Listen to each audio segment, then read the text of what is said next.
announced by the two skippers at the toss. The Australians unchanged. Glenn McGrath will be 12th man. Damien Fleming is playing again to lead the attack with Craig McDermott. And the two spinners are in, Shane Warne and Tim May. Now, England have a couple of changes. One of them's the logical and forced change of John Crawley coming in for Alex Stewart. Stewart's finger has been broken again.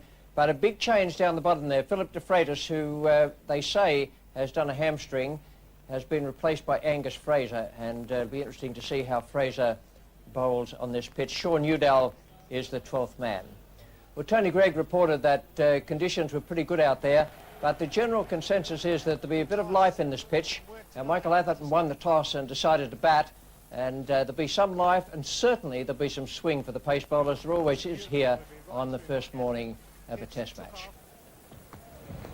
It's beautifully bowled. Full credit to Fleming. He's got the outswinger working beautifully. He does it again. Got him this time. A beautiful over. Superbly bowled. That is the perfect outswinger. Nothing wrong with that ball. It pitched and it swung, and Gooch has fallen for it. Got an edge straight through to Healy. England 1 for 1.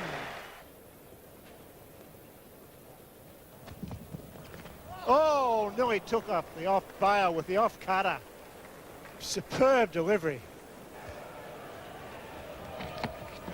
Knocked him over, what a beauty. Oh ho, back she goes, superb length. Little bit of in-swing there for McDermott, who's in great form, and Hick is knocked over. England in stride for 2 for 10. Good shot, beautifully played by Thorpe. He's got to keep going with that attacking cover drive of his. Just got to pick the right one. Oh, well bowled, a bit of bat in that one. No, he's given him his RWW, and I think that, again, is a bit of a surprise. I thought that he got a little nick on that one. Well, this is a huge blow for England, because this little fella is a fighter, and he is now gone. John Crawley, the new batsman, playing in his first test match against the Australians.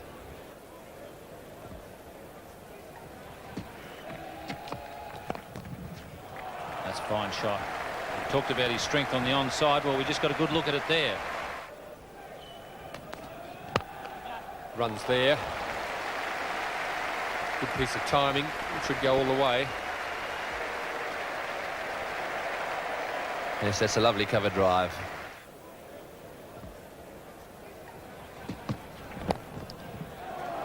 Crawley very strong on his pads. He's done it again.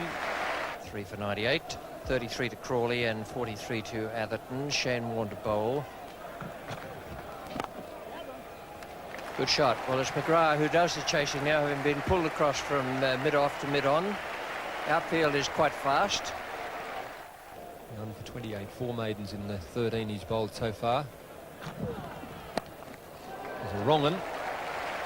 Crawley makes no mistake. He's picked Shane Warne pretty well all day. Yes, he's played the right shot. Full toss, and he finds a gap. Beautifully played. It's 4 all the way.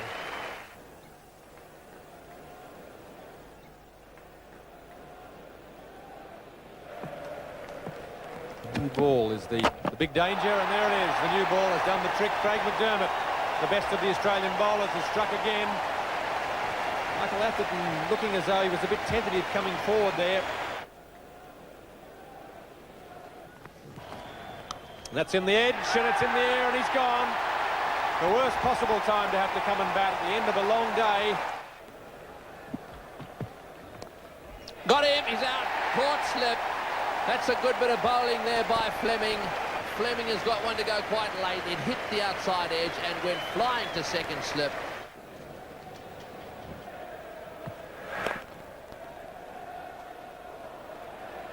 Oh, a little fumble there, and this is a mix-up, and oh, wrong end. Yes, he's got him, he's out. Let's have another look at it. Angus Fraser propped. Steve Rhodes was coming once he saw the misfield, but it was Angus Fraser who propped, and that then made Rhodes stop and start for the other end. And quick thinking from Damien Fleming. 4 for 3 in 24 balls in the last half hour. That is absolutely sensational for the Australians, and McDermott and Fleming took all the wickets. It's a nicely balanced side. Sometimes the spinners do it, sometimes the pacemen. 7 for 198, that's the state of the England card. with those two good scores there, Atherton 88 and Crawley 72. And the not-out batsman, Fraser 3 and Goff no score. That's well played. Up there and driven down the ground. Well, if he keeps doing that, it's not going to be long before McDermott fires one at his crash helmet. I've got a sneaking suspicion he better get on the back foot here because McDermott's about to let him have one. And he's gone for it. It's in the air. It's going to be caught. Yes, he's no, it's going to go for 6. It's gone. It's a beautiful shot. The man down there, Fleming, hovered on the boundary and it just kept going. A lovely 6. There's a slashing square drive. That'll go all the way to the boundary.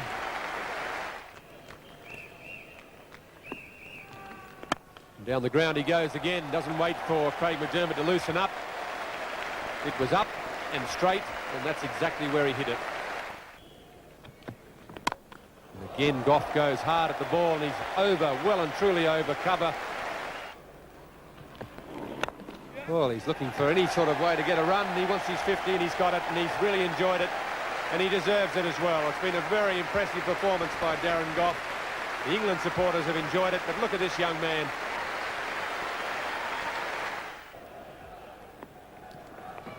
There it is. It's in the air. He's under it and takes a comfortable catch. 5 wickets for the innings for Craig McDermott. 58-run partnership for the 8th wicket. Largely responsible for it, Darren Goff.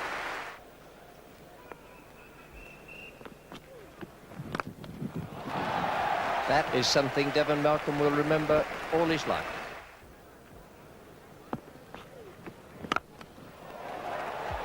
Well, it might go over the top. Just a gentle little waft of the bat and bingo. Now Shane Warne again. Taylor's not panicking. But he might now. There we go. Well bowled. The Yorkers, question of keeping it up there. 9 for 295, England. A great ovation there for Devon Malcolm. In the air, that's out. Healy will take the catch, the 3rd wicket for Fleming. So England are all out for 309. Angus Fraser out for well-made 27. That's a terrific performance from England. 7 for 198 at the start, and they didn't just battle their way through, they slashed their way through, and Goff made 51, Malcolm 29, and Fraser 27. Fraser's 27 spanned a long time, 2 hours, 20 minutes, just what England needed. Someone with a lot of courage at one end. He faced 96 balls, whereas Goff only faced 56 in the time he was out there. A very, very good innings from him and Malcolm.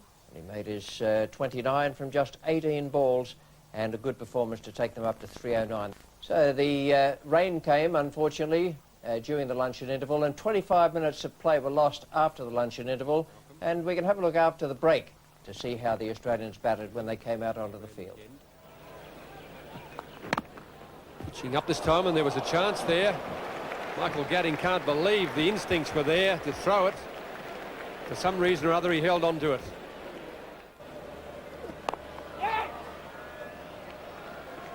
Again, a bit of movement there for Darren Goff. And I think that's about it. The umpires are having a look, and away they go. They've called for the covers. Not much joy there for the Australians or the England team, or for the spectators, I'm afraid. A good crowd in today, around about 20,000, but that's all they saw of the Australian innings. No wicket for 4 from 3.3 overs. Devon Malcolm looks like he's got a good rhythm going at the moment. Oh, ball him! He's dragged it back onto the stumps. Malcolm has struck. That wasn't a very clever shot. Inside edge onto the stumps. And that is 100 wickets for Devon Malcolm. All of a sudden, the test match starts to look a whole lot different for them. Oh, well, he got him. Well bowled. A magnificent delivery by Goff. That one has nipped back. Boone's the man they wanted. And boy, does he know he's got a big wicket. That was a perfect line, and what Boone did was he wanted to let it go, but he didn't anticipate the movement off the seam. So Malcolm to continue. Got him! He's gone out, caught behind. What a magnificent delivery, and he's been sent on his way by Malcolm. 101 wickets to him, and England really are looking good. Out. It's gone. Change of angle. Tentative push forward.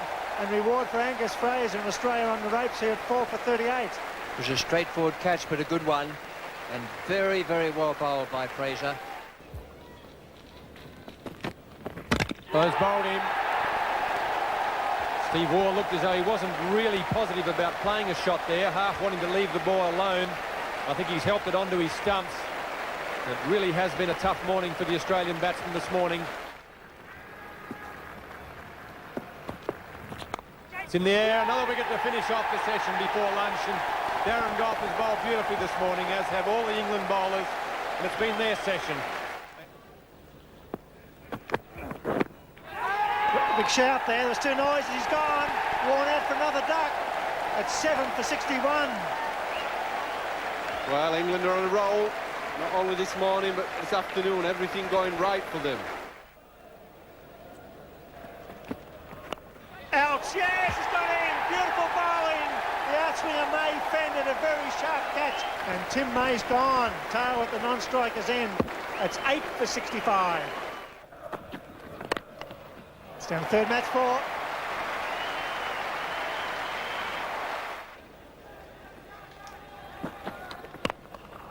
And, oh, he got a hand on it, and it very nearly deflected to Gooch, who's fielding it mid-on. So Taylor has done so well. 38 not out in an innings which was just collapsed all round him. Boone out for 3, Waugh out, Bevan, they're all gone. It's down to Taylor now. Oh, that's a good shot, beautifully driven through the offside. That was over-pitched, a lovely half volley. Perhaps it wasn't quite a half volley. Australia 8 down for 94. They need 110 to avoid the follow-on. Hit that one too, and that's going all the way, and into the fence it goes. What a good shot from McDermott. He's as strong as an ox. Oh, and it's over the top, and that's it. Yes, well, there we are. The bouncer straight over the top of the keeper's head, and that allows them now to have saved the follow-on. Leg break, and Darren Gough has got his second wicket with the leg break. It was Shane Warne in the last Test match. This time it's the Australian skipper, and that's his first fifer in Test cricket. Damien Fleming faces Darren Gough. Oh, and he's bowled him. Beautiful bowling from Darren Gough. And Darren Gough will now be on a hat-trick in the second innings. He finishes with 6 for. And really, despite the fact that they weren't able to enforce the follow-on, England have done a very good job, an excellent job even, in bowling Australia out for 116. Very little joy there for the Australians, all out from 116, and their batting card reflects the drama of the day. Slater out for 11 and Taylor top scoring with 49. Then the next score there, McDermott unbeaten on 21. The England bowling figures, Malcolm 2 for 34, Gough 6 for 49, brilliant stuff, and Angus Fraser 2 for 26. We join the England second innings now at no wicket for 12. McDermott is the bowler. Graham Gooch is taken straight. Bouncer. A good hook shot, one bounce into the fence for 4. This time he's had the ball driven straight past him. The timing should be good enough to take it all away. You can see it's gone up to 43. He's been averaging around about 50 since he's been captain. Oh, that's got to be out. Very, very close. Yes, he's given him. He took a long, long time over that one. My immediate reaction was, that's history, Graham Gooch. It's well driven. Went for the gap this time, he's onto it and punches it beautifully through mid-off for 4. Out. Dropped! Mark Waugh, can you believe that? It went so slowly. It really was a sitter. They're never easy, but that time I think he got the end of the bat and it just ballooned to the great slipper and he put it down. Clinton's played very well in this series. He's on 40 again. Been very, very consistent. He gets it away. Fleming's down there, coming around, won't get it. That's a good shot. Atherton's played very well. He's on 49.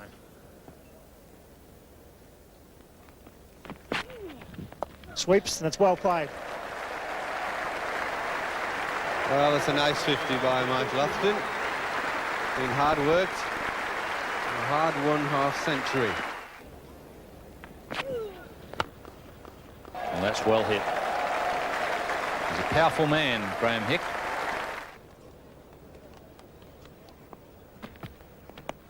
Got him. Caught slip. Trying to run that one away down towards third man. No trouble at all for Mark Taylor.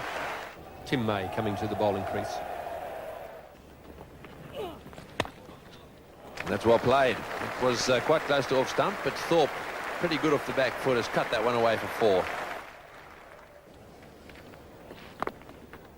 Oh, and that's hit the stumps, has it? And the bails haven't fallen off. Well, check on the bubble gum. The lead now up to 374.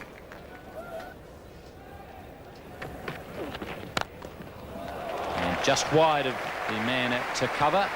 It was in the air, but just away from the fieldsman.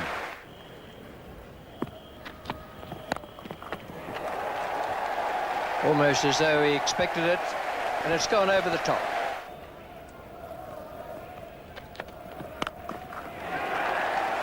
Got a man out there deep square now, but that's a very good shot. That's a pull shot rather than a hook. It's a good shot.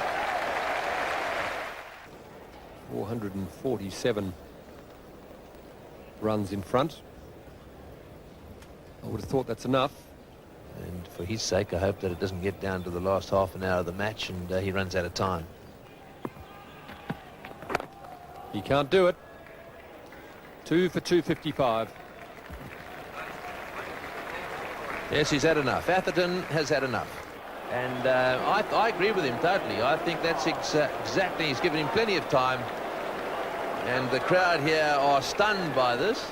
Some might think that's a harsh decision from Michael Atherton, but Graham Hick had plenty of time out there for his 100, and England's wishes and desires are paramount in this situation. Just look at the card now. England 2 for 255 declared. Atherton and Gooch, the men, out for 67 and 29 respectively. Hick on 98 and Thorpe on 47. The England lead 448, 449 to win for the Australians. Statistically, they can't do it, but you never know with this Australian side. That could be 3 at least. Tucknell will chase it, may go all the way.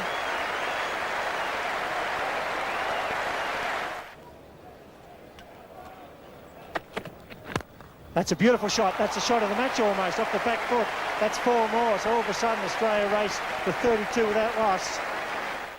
3 slips in the gully in. No short leg. He's at backward square leg now. That's a beautiful shot. That's a warrior shot, in fact.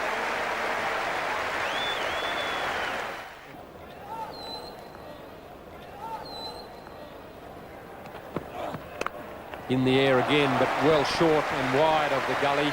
It will go for 4. With Darren Gough coming into the attack now at the Paddington end. Lovely shot.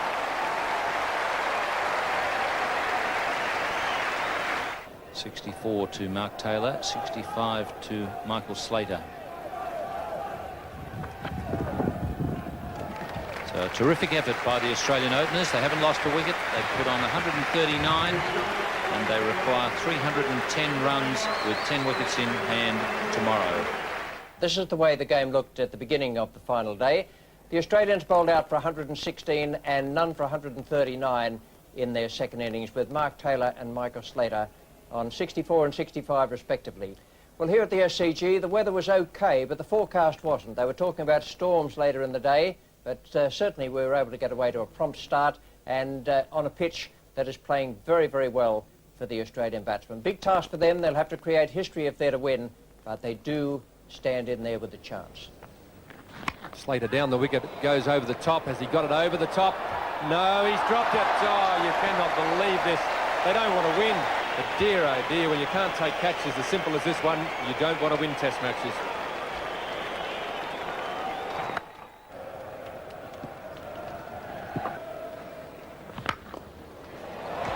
That beats Crawley. That one along the ground.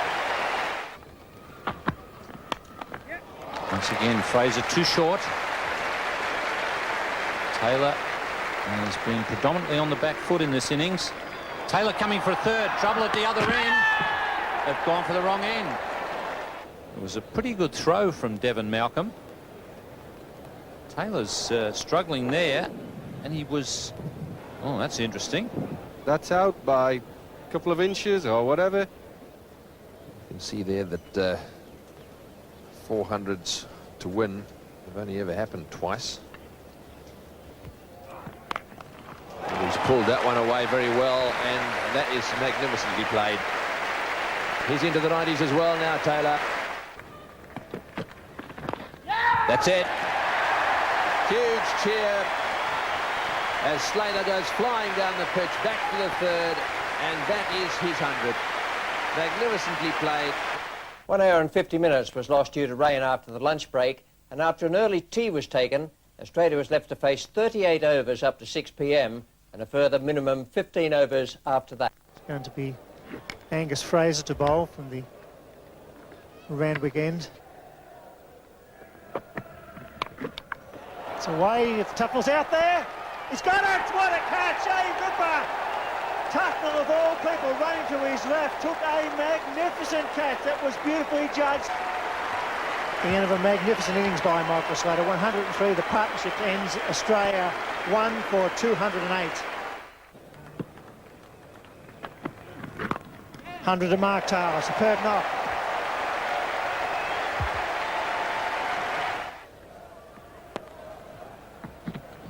They bowled him. Mark Taylor, shouldered arms, a bit of late swing there for Devon Malcolm, who's bowled very well in his 1.2 overs with the second new ball. It's 2 for 239. Out. Yes, he's gone. Good bowling. Boone fending outside the line of the off stump. And Hick takes his 50th test catch in test cricket. And it looks once again as if Fraser is going to try from round the wicket. Got him, caught behind. Big Nick, that's the end of him. The umpire doesn't even have to worry about his finger. Australia are 4 for 282. Oh, he's out, caught behind. Yes, give him, he's got to go. That was a beautiful delivery, perfect length, perfect line. Well, what a wicket that was for England. Oh, he's got him, he's out, WW. Yes, he's got him, out, WW. What a ball by Fraser. That one just pitched and I think may have just nipped back a little bit. He's been moving it away, and really England now right in the box seat. Fraser turning it on. 18 overs to be bowled yet in this test match. It's a nick and he's gone. There's another wicket. 5 wickets in the innings for Angus Fraser. The Barmy Army go mad. They were pretty quiet this morning, but they've had a bit to shout about this afternoon, and big Angus Fraser has led the way for England. Steve Buckner is just having a look at his light meter there, and that is the reason I'd suggest Devon Malcolm hasn't been on bowling. In the interest of staying out there on the field with 11 overs remaining, Atherton has brought Hick on.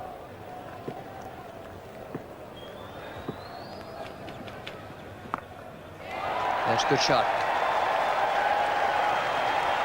Now, the umpire's going to look at their light meters, but they must take into account that playing condition. There's no way in the world you could say that Graham Gooch bowling at slow medium pace is going to pose any sort of serious physical injury to... Oh, and that was a drop chance. Edged, or glanced is perhaps a better term, by Shane Warne.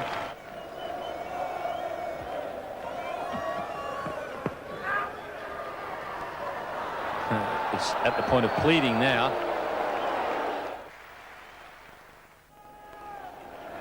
England need a Shane Warne hat-trick. That sorted that out.